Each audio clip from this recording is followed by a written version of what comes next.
The mahogany lobby of Yoshida and Partners radiated old money and quiet threats.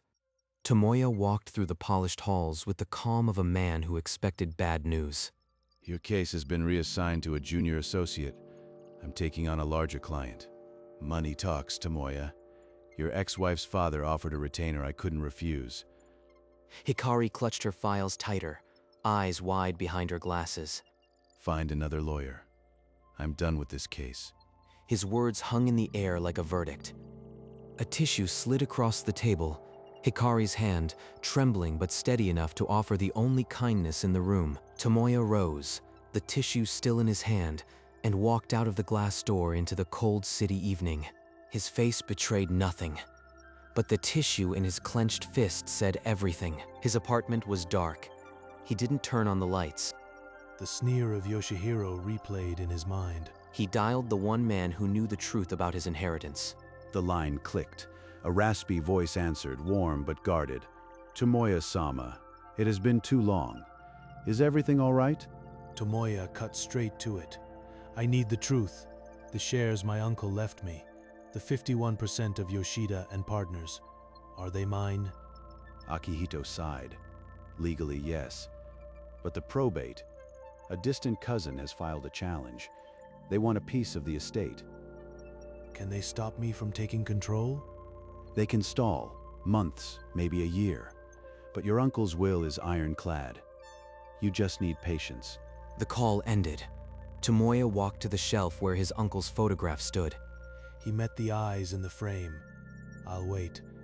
But Yoshihiro will never see the storm coming. The next morning, Yoshihiro held court in the firm's marble lobby. Saito-san's retainer is the largest this firm has ever seen. That small fry divorce is a distant memory. At her desk, Hikari's fingers froze above the keyboard. He's gloating while destroying an innocent man. I can't stay silent any longer. Late that evening, alone by the copier, she duplicated the conflict of interest waiver Yoshihiro had signed. Under cover of darkness, she slid a folded note under Tomoya's office door. The note was unsigned, the handwriting uneven, as if written in haste. Your lawyer accepted payment from your ex-wife's father. This violates ethics rules. Be careful. Tomoya found the note on his office floor the next morning. He didn't know who sent it, but the message was unmistakable. He had an ally inside. Within days, the firm's atmosphere shifted. Yoshihiro restricted all case files to partner-only access. From now on, only I handle the high-value clients. Everyone else stays out of the archives. He's covering his tracks so no one finds the conflict of interest paperwork. That night, Yoshihiro closed his office door and dialed a number he rarely used. Saito-san, I'll file the motion to freeze all marital assets by Friday. Your son-in-law won't see it coming. Hikari, passing by with a stack of files, froze at the name Saito. They're accelerating.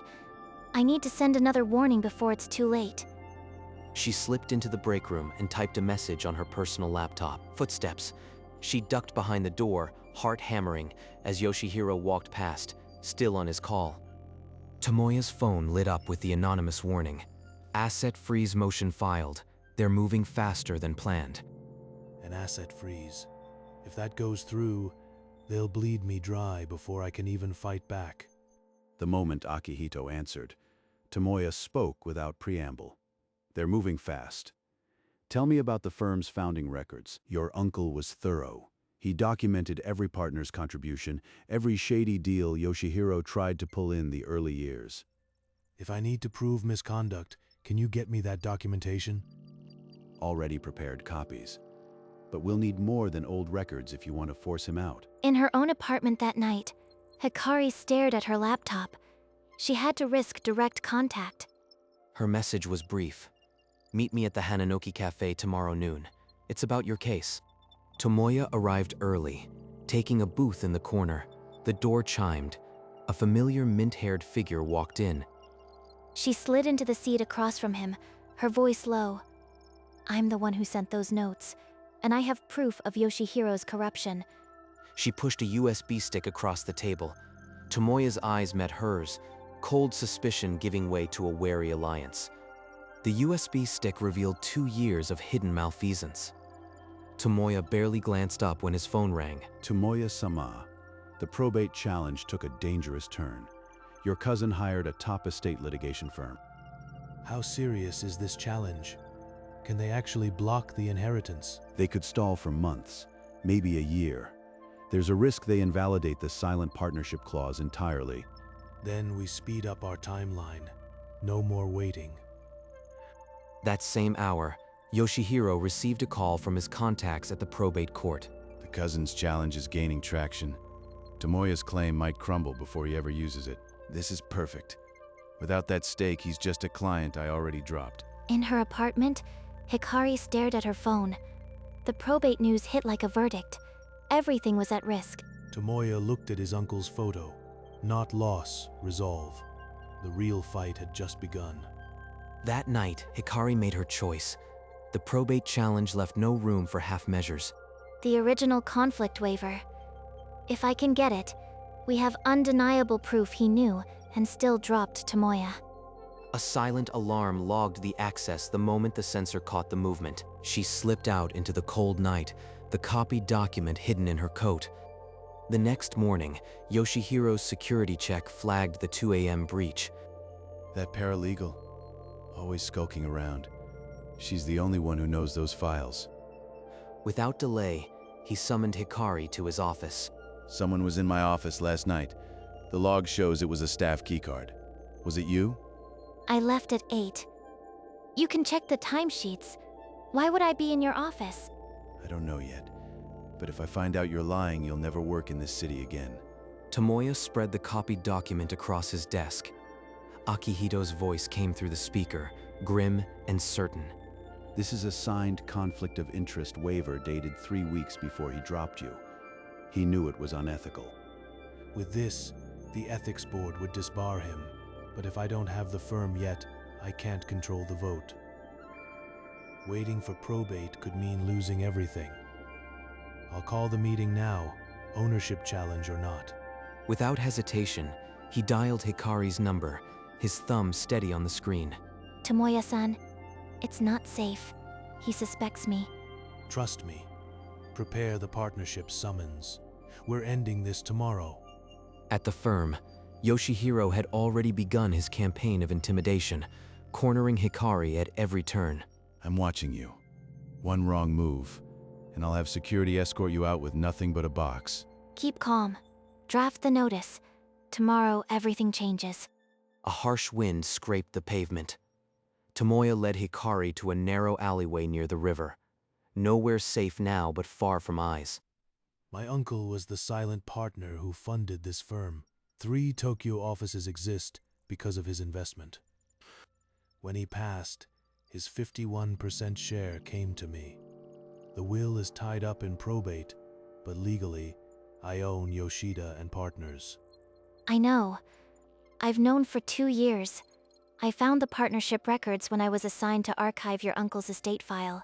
I've been waiting for you to claim your place. I collected evidence, watched Yoshihiro's rot, and waited. You're the only one who can clean house. A few blocks away, Yoshihiro's phone buzzed. The investigator's voice crackled. The silent partner's heir is likely Tomoya. He could have a controlling stake. Yoshihiro's grip crushed the leather armrest. He played me. That calm little nothing has been sitting on a bomb. If he calls a partnership meeting, I'm finished. I need to disrupt it, bribe a partner, discredit the evidence. He won't get the floor. Back in the alley, Tomoya grasped her shoulder. Tomorrow, at the meeting, I'll present the equity certificate and your evidence. He won't see it coming. And if the probate challenge surfaces? Then we fight on 2 fronts. I didn't wait this long to fail now. At 9 o'clock sharp, the boardroom of Yoshida and Partners filled with uneasy silence. The partners took their seats. No one had been told why they were summoned. Ladies and gentlemen, I suspect a disgruntled former client is behind this. I will handle it personally. The receptionist pressed her lips together. Down the hall, Hikari's hands trembled. He's already setting the narrative. Tomoya-san, where are you? The brass door handle turned firmly. Tomoya stepped into the lobby without slowing. He walked through the glass doors. the leather folders solid under his arm. He entered the boardroom and took his place at the head of the table. The room went still. Thank you for coming. This meeting concerns the integrity of this firm. The meeting had begun. Outside, the city waited. 4 years ago, my uncle became the silent equity partner who financed this firm's expansion. 3 offices exist because of him. Upon his death, his 51% stake transferred to me. I am, and have been, the majority owner of Yoshida and Partners. Yoshihiro's laughter sliced the silence. Probate. That inheritance is tied up in court. You have no standing here. A video screen flickered to life. Akihito's voice filled the room. The probate court dismissed the challenge at 8:45 this morning. The will is uncontested. The room inhaled sharply. Yoshihiro's smirk evaporated into ash. Now, let's address the conflict of interest.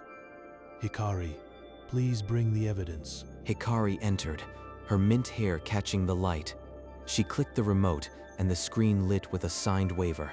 This waiver confirms Yoshihiro accepted a retainer from the opposing party's father, knowing full well it violated ethics rules. I have 2 years of documentation of similar misconduct. Every instance is verifiable. Yoshihiro's hands gripped the table's edge. For the first time, he had no answer. This is theft. She broke into my office and stole confidential documents. Every document I've collected is a matter of record. My actions were necessary to expose your corruption and protect this firm. For 2 years, I've documented your unethical behavior. Every instance is verifiable. The firm deserves to know the truth. Murmurs of disgust rippled through the boardroom. No one spoke in his defense. I call for an immediate vote of no confidence in Yoshihiro's partnership. All in favor, raise your hand. You can't do this. It's a setup. She stole those documents. But the partners were done listening. One by one, hands rose around the table. Not a single one remained down. Yoshihiro, by unanimous vote, you are stripped of your partnership, effective immediately. You'll regret this. I'll have every one of you disbarred. This firm is nothing without me. I built it. Security was already at the door. By noon, his nameplate would be removed from the masthead and the firm's history. With the partnership seat vacant, I appoint a new managing partner. Hikari Tanaka, please step forward. The room spun. Her hands, still trembling from years of waiting, fell still. The partners, still shaken, exchanged glances. Then, one by one, they nodded. She had earned their trust. You'll all regret this. I'll bring this firm to its knees. You're nothing without me. I accept. I will restore integrity to this firm. No more backroom deals. No more corruption. By evening, the gold letters outside changed. Yoshida was gone.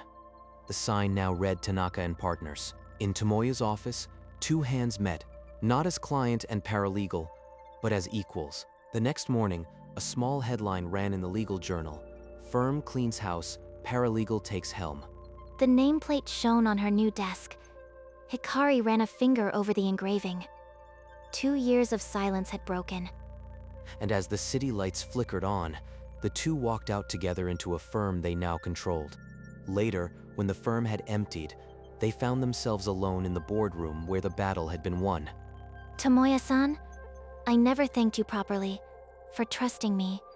For giving me a chance to end this. You gave me more than I dared hope. 2 years of waiting, and you never gave up.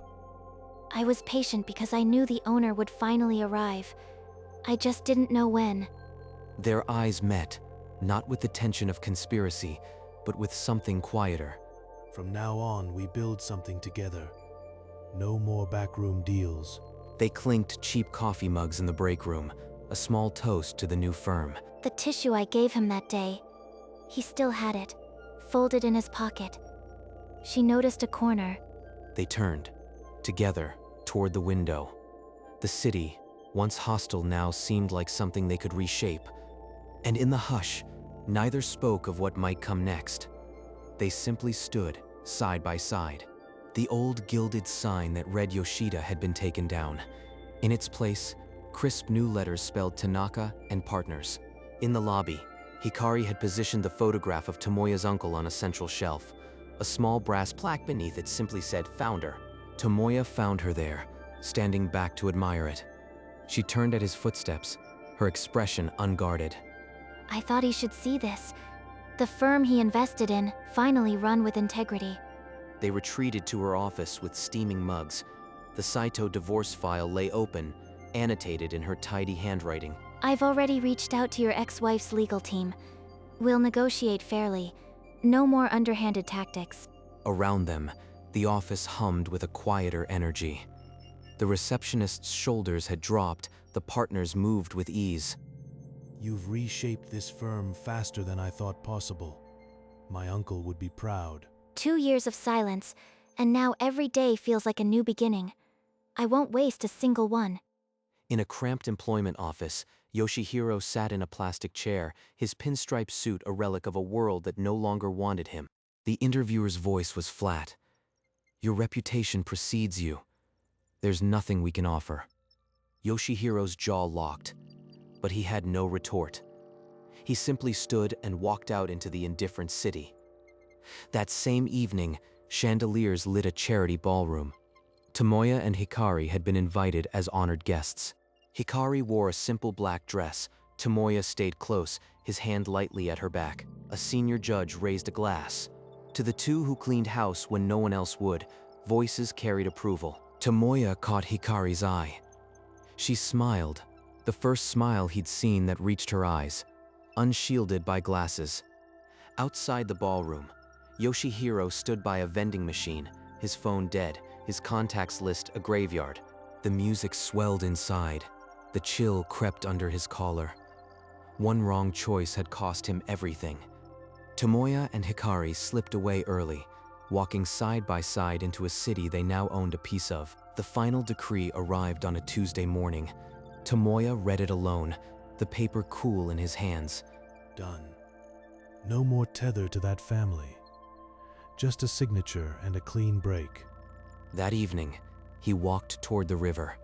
Hikari was already there, looking out over the water. I heard. The divorce is final. You're really free now. Thanks to you.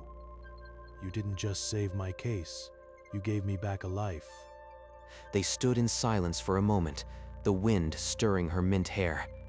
The city lights began to ripple on the water. I've waited 2 years for this, but I never expected to feel this way standing beside him. Hikari, I don't want to just be your business partner.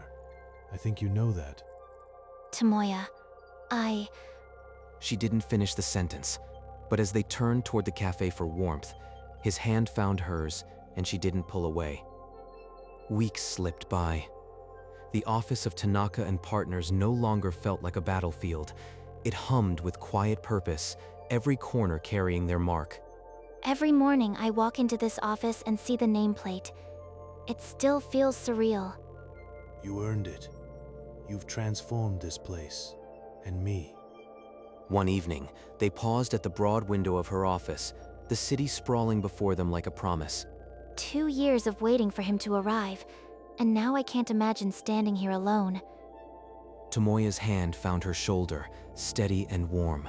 She didn't flinch. I fought for this firm, but I didn't dare fight for us. Then let me fight for it. For us. I'm done waiting. Outside, the city continued its indifferent hum, but inside, something quiet and certain held.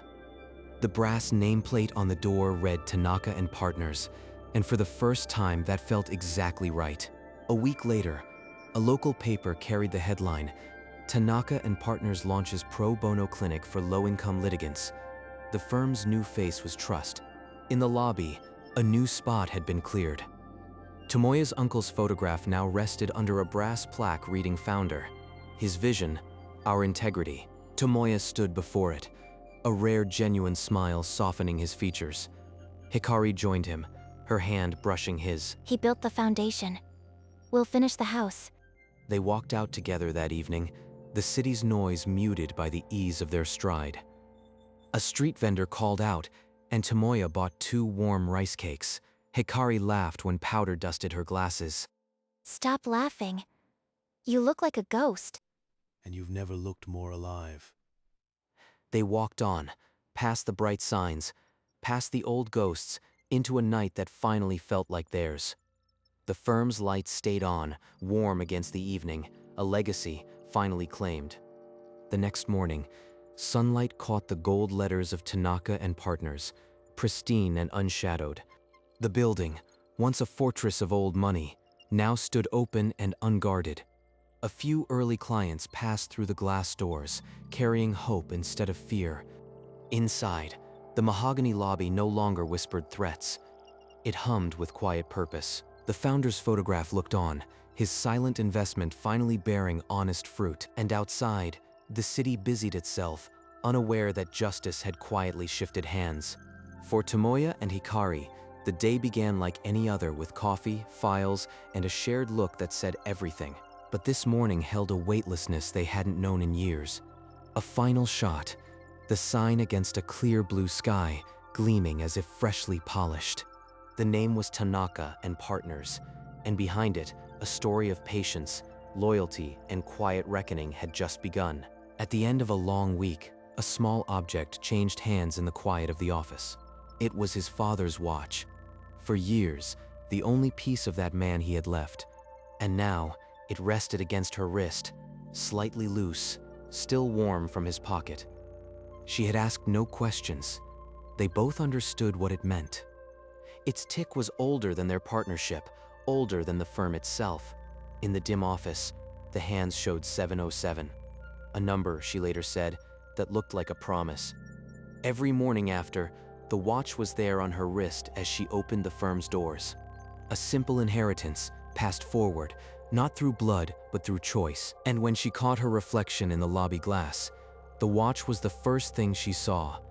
A final image, their hands intertwined, the watch bridging past and future.